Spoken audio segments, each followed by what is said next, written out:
ദേവരാഗം രചനാ സംഭാഷണം മൈഥിലി മിത്ര ഭാഗം 109.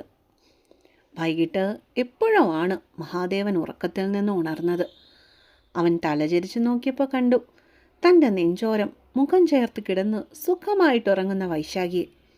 അവനവളെ കുറേ നിമിഷങ്ങൾ കണ്ണ് ചിമ്മാതെ നോക്കിക്കിടന്നു. മഹിയേട്ടൻ പൊടുന്നനെയാണ് അവൾ ഇടയ്ക്ക് വിളിച്ച പേര് ചെക്കൻ ഓർത്തത്. അവനാ പേര് വല്ലാണ്ടങ്ങ് ഇഷ്ടമായി. മറ്റാരും തന്നെ ഇതുവരെയായിട്ടും വിളിക്കാത്ത പേരാണ്. ദേവൻ അവളെ വല്ലാത്തൊരിഷ്ടം തോന്നിപ്പോയി. കുറേ നേരം അവളെ നോക്കിക്കിടന്നതിന് ശേഷം വൈശാഖി അനക്കാതെ അവൻ മെല്ലെ എഴുന്നേറ്റു. എന്നിട്ട് അവളെ മുഴുവനും പുതപ്പിച്ചു കൊടുത്തു. സമയം നോക്കിയപ്പോൾ മണി 6 കഴിഞ്ഞിരുന്നു. നേരെ വാഷ്റൂമിലേക്ക് കയറി ഒരു കുളിയൊക്കെ കഴിഞ്ഞതിന് ശേഷമാണ് ചെക്കൻ വാതിൽ ചാരിയിട്ട് മുറിയുടെ പുറത്തേക്ക് ഇറങ്ങിയത് തന്നെ. ഡാ കൊച്ചുമോനെ. ചെക്കനെ കണ്ടതും ഹാളിലെ സെറ്റിയിൽ ചായ കുടിച്ചുകൊണ്ടിരുന്ന ബോണ്ട അവനെ കൈയാട്ടി അടുത്തേക്ക് വിളിച്ചു. എന്തേ? മഹാദേവൻ ചെന്ന് അവരുടെ അരികിലായിരുന്നു. ആ ദീപക്കേ ജീവനോടെ ഉണ്ടോ? ചോദ്യം നേരെയായിരുന്നു, അതും രഹസ്യം ചോദിക്കുന്നത് പോലെ. മഹാദേവൻ ആ ചോദ്യം കേട്ട് പെട്ടെന്നൊന്ന് ഞെട്ടിയെങ്കിലും അവനത് പത്മാവതിയിൽ നിന്നും നല്ല ഭംഗിയായി മറച്ചു വെച്ചു. നിങ്ങൾ എന്തോന്നാ ബോണ്ടേ ഈ പറയുന്നേ? അവനവരെ കണ്ണുകൾ ചുരുക്കി നോക്കി. ഞാൻ എന്തോന്ന് പറഞ്ഞെന്ന്? ഞാനുള്ള കാര്യമല്ലേ ചോദിച്ചേ? ചായ കുടിച്ചു കഴിഞ്ഞ് കാലി ഗ്ലാസ് മുൻപിൽ കിടക്കുന്ന ടീപ്പോയുടെ മുകളിലേക്ക് വെച്ചിട്ട് പത്മാവതി അവനെ നോക്കി നെറ്റി ചുളിച്ചു. ദീപകിൻ്റെ കാര്യം ബോണ്ട എന്തിനാ എന്നോട് ചോദിക്കുന്നേ? അവൻ വളരെ പെട്ടെന്ന് തന്നെ പഴയ ഫോമിലായി. എടാ കൊച്ചുമോനെ, നിന്റെ വിളവേ എൻ്റെ അടുക്കൽ വേണ്ട. 10 പൈസ കളഞ്ഞാൽ അളന്ന് കളയുന്നവനാ മംഗലത്ത് മഹാദേവൻ എന്ന എൻ്റെ കൊച്ചുമോന്. നീ ഇവിടുന്ന് ട്രെയിനും പിടിച്ച് പോയിട്ടുണ്ടെങ്കിൽ അത് നിൻ്റെ വൈശക്കൊച്ചിന് വേണ്ടിയാണെന്നുള്ള കാര്യം മനസ്സിലാക്കാൻ ഏത് പൊട്ടക്കണ്ണനെ കൊണ്ടും പറ്റും. അതുകൊണ്ട് നിൻ്റെ ചെന്നൈ ഫയലിൻ്റെ കാര്യം ഇവിടെ വിളമ്പാതെ ടോപ്പിലേക്ക് കയറി വാടാ ചെക്ക. എന്നോടാണോ കിളുന്ത് ചെക്ക നിൻ്റെ കളി എന്ന രീതിയിലായിരുന്നു പത്മാവതിയുടെ ആ നേരത്തെ ആറ്റിറ്റ്യൂഡ്. മഹാദേവൻ്റെ ചുണ്ടിൽ പതിയെ ഒരു ചിരി മിന്നി. തൻ്റെ മനസ്സിനെ അപ്പാടെ പഠിച്ച അച്ചമ്മയ്ക്ക് വേണ്ടി. അവൻ്റെ ഓർമ്മ ദിവസങ്ങൾ പിന്നിലേക്ക് പോയി. ബാംഗ്ലൂരിലേക്ക് പോയതും അച്ഛൻ്റെ കൂട്ടുകാരൻ അവിടെ തനിക്ക് സഹായം ചെയ്തു തന്നതും, അവരുടെ പ്ലാൻ പ്രകാരം ദീപകിനെയും കൊണ്ട് ഒരു ആളൊഴിഞ്ഞ ഗോഡൗണിലേക്ക് പോയതും, അവിടെ വെച്ച് അവനെ എടുത്തിട്ട് ചെയ്തതുമൊക്കെ കുറച്ച് നിമിഷങ്ങൾക്ക് മുൻപ് കഴിഞ്ഞതുപോലെ അവന് ഓർത്തെടുത്ത് ബോണ്ടായോട് വിവരിച്ചു കൊടുത്തു. എന്നിട്ട് ബാക്കി അറിയുവാനുള്ള ആകാംക്ഷയിൽ പത്മ അവൻ്റെ മുഖത്തേക്ക് ഉറ്റുനോക്കിയിരുന്നു. എന്നിട്ടെന്താ, അവനെ ഇല്ലാതാക്കി ജയിലിൽ പോയി കിടക്കാനൊന്നും എന്നെ കൊണ്ട് പറ്റത്തില്ല ബോണ്ടേ. അതുകൊണ്ടേ എനിക്കറിയാവുന്ന രീതി അവനെ ഒന്ന് ഞാൻ ഉപദേശിച്ചു. ഇനി ഒരിക്കൽ കൂടി കാണാനിടയായ ഇങ്ങനെയുള്ള ആനുകൂല്യങ്ങളൊന്നും എൻ്റെ കയ്യിൽ നിന്ന് കിട്ടുകയില്ലെന്ന് ഞാൻ അവനോട് പറയുകയും ചെയ്തു. അവൻ നന്നാവുകയാണെ നന്നായിക്കോട്ടെ എന്ന് ഞാനങ്ങ് വിചാരിച്ചു പോയി എൻ്റെ ബോണ്ടേ. പക്ഷേ മഹാദേവനൊന്ന് പാതിയിൽ നിർത്തി. എന്താടാ ഒരു പക്ഷേ? പത്മ ഇടയിൽ കയറി ചോദിച്ചു. എല്ലാ തരത്തിലുള്ള കൊള്ളരുതായ്തകളും തലയ്ക്ക് പിടിച്ചോനെ. എൻ്റെ വാക്കുകൾ എവിടെ കേൾക്കാനാ പോണ്ടേ? അതുമല്ല, ആ സമയം അതുങ്ങൾക്കൊക്കെ ദേഹം ചതഞ്ഞതോ മുറിവ് പറ്റിയതോ ഒക്കെ അറിയാനുള്ള വെളിവ് വല്ലതും ഉണ്ടോ? അവനവൻ്റെ താനിക്കോണം അപ്പോഴും കാണിച്ചു. ഞങ്ങൾ പോകുന്ന പുറകെ അവൻ്റെ വണ്ടി എടുത്തുകൊണ്ട് ഞങ്ങളുടെ പുറകെ വന്നു. എന്നിട്ട് കയറി ചെന്ന് ഒരു ലോറിയുടെ മണ്ടക്കോട്ട് കയറി. ഇപ്പോൾ നടുപൊടിഞ്ഞ് ഹോസ്പിറ്റലിൽ കിടപ്പുണ്ട്. ഞാനായിട്ട് വേണ്ടെന്ന് വെച്ചിട്ടിട്ട് പോയതേ വിധി അവന് നേരിട്ടങ്ങ് കൊടുത്തു. ആശുപത്രി പോയി അവനെ കണ്ടിട്ടാണ് ഞാൻ ഇങ്ങോട്ട് വന്നേ. പാവം, അവൻ്റെ മുത്തശ്ശൻ അവനെക്കുറിച്ച് എല്ലാം അറിയാൻ പോണ്ടേ. വൈകിയാ അങ്ങേരും എല്ലാം അറിഞ്ഞത്. ഇനി അവൻ എഴുന്നേറ്റ് എൻ്റെ പെണ്ണിൻ്റെ പുറകയിൽ വന്നാൽ അവനെ അങ്ങ് ഇല്ലാതാക്കുമെന്ന് ഞാൻ അങ്ങേരോടും കൂടി പറഞ്ഞിട്ടാ ഇങ്ങോട്ടേക്ക് പോന്നേ.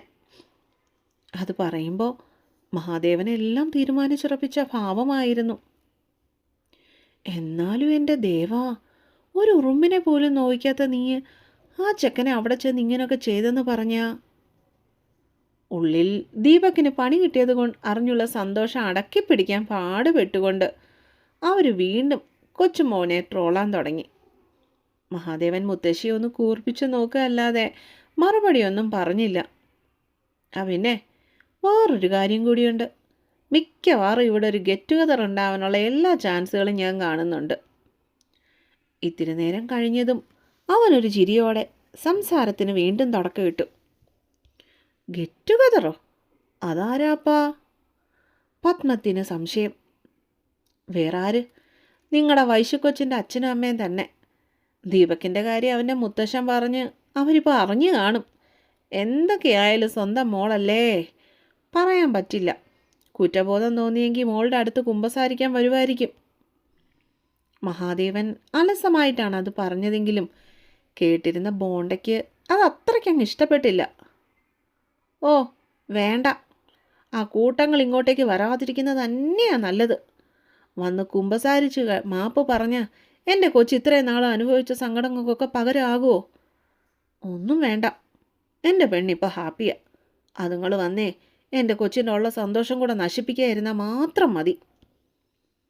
അത്രയും ദേഷ്യത്തോടെ പറഞ്ഞിട്ട് മുഖം മുറുക്കി ദേഷ്യത്തിലിരിക്കുന്ന ബോണ്ടയിലേക്ക് മഹാദേവൻ്റെ നോട്ടം ഒരു നിമിഷത്തേക്ക് നീങ്ങി. സത്യമല്ലേ എൻ്റെ ബോണ്ട പറഞ്ഞത്?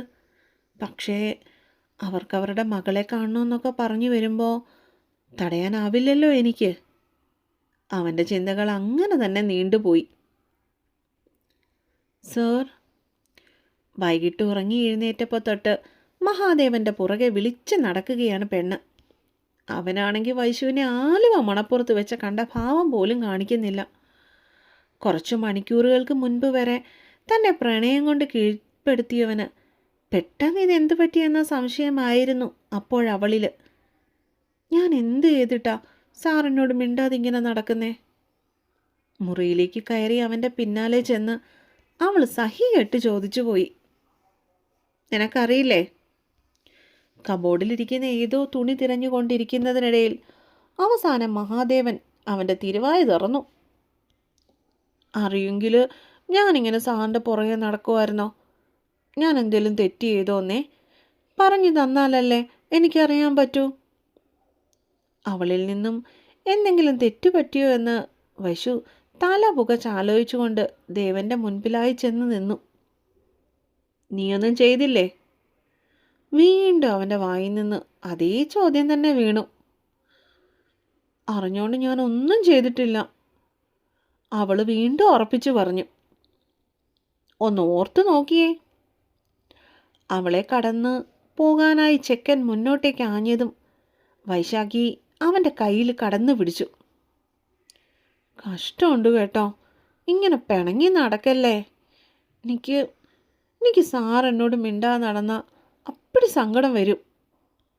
അവൻ്റെ നെഞ്ചിലേക്ക് മുഖം പൂഴ്ത്തിക്കൊണ്ട് പെണ്ണ് ചിണുങ്ങി. മഹാദേവൻ അവളോട് പാവം തോന്നിപ്പോയി. എന്നാ പിന്നെ ഓർത്തു നോക്കി പറയേ, അവളെ കെട്ടിപ്പിടിച്ചുകൊണ്ട് ചെക്കൻ നിർദ്ദേശിച്ചു. ഓർമ്മയില്ലാത്തോണ്ടല്ലേ, സാറിനൊന്ന് എന്നെ ഓർമ്മിപ്പിച്ചുകൂടെ? അവൾ മുഖം മാത്രം ഉയർത്തി ചെക്കൻ്റെ കണ്ണുകളിലേക്ക് നോക്കി കെഞ്ചി. ഓർമ്മിപ്പിക്കട്ടെ. അത്രയും നേരത്തെ ഗൗരവം ഒരു നിമിഷം കൊണ്ട് അവൻ്റെ മുഖത്തു നിന്നും മാഞ്ഞു പോയിരുന്നു. പകരം ഒരു കുസൃതി വിരുന്നിനെത്തി. ഓർമ്മിപ്പിക്ക്, വൈശാഖി നിർബന്ധിച്ചു. ഇത്തിരി മുന്നേ നീ എന്നെ ഒരു പേര് വിളിച്ചില്ലായിരുന്നോ? അതെന്താ വീണ്ടും എന്നെ വിളിക്കാത്തെ? തങ്ങളുടെ സ്വകാര്യ നിമിഷങ്ങൾക്കിടയിലെ അവളിൽ നിന്നുള്ള മഹിയേട്ട എന്നുള്ള വിളി ഓർത്തുകൊണ്ട് ചെക്കൻ അവളെ നോക്കി പുഞ്ചിരിച്ചു. എന്തു വിളിച്ചൂന്ന്? അവളതൊക്കെ പണ്ടേ മറന്നതുപോലെ ആയിരുന്നു നിൽപ്പ്. നിനക്കോർമ്മയില്ലേ? മഹാദേവനിൽ പരിഭവം. സത്യമായിട്ട് ഓർമ്മയില്ല, സാറൊന്ന് പറയോ? അവനിലേക്ക് ഒന്നും കൂടി ചേർന്ന് നിന്നവൾ. കുറച്ചു മുന്നേ എൻ്റെ പൊന്നുമോൾ എന്നെ മഹിയേട്ട എന്നൊരു വിളി വിളിച്ചിരുന്നു. വല്ല ഓർമ്മയുണ്ടോ ആവോ? ഒരു ആക്കിയുള്ള ചിരിയോടെ ദേവൻ അവളെ നോക്കി ആക്കിയതുപോലെ വിളിച്ചതും വൈശാഖിയുടെ കവിളിൽ പൊടുന്നനെ നാണ ഇരച്ചു കയറി വന്നിരുന്നു. ഓർമ്മ വന്നെന്നതുപോലെ അവളൊന്ന് കുണുങ്ങി ചിരിച്ചുകൊണ്ട് അവൻ്റെ നെഞ്ചിൽ മുഖം മറിച്ചു. ഇനി നിന്റെ നാവീന്ന് സാറേ ഒന്ന് വീണാലുണ്ടല്ലോ, ശരിയാക്കി തരാൻ ഞാൻ. ഒരു താക്കീത് നൽകിക്കൊണ്ട് പെണ്ണിനെ പൊതിഞ്ഞു പിടിച്ചവൻ.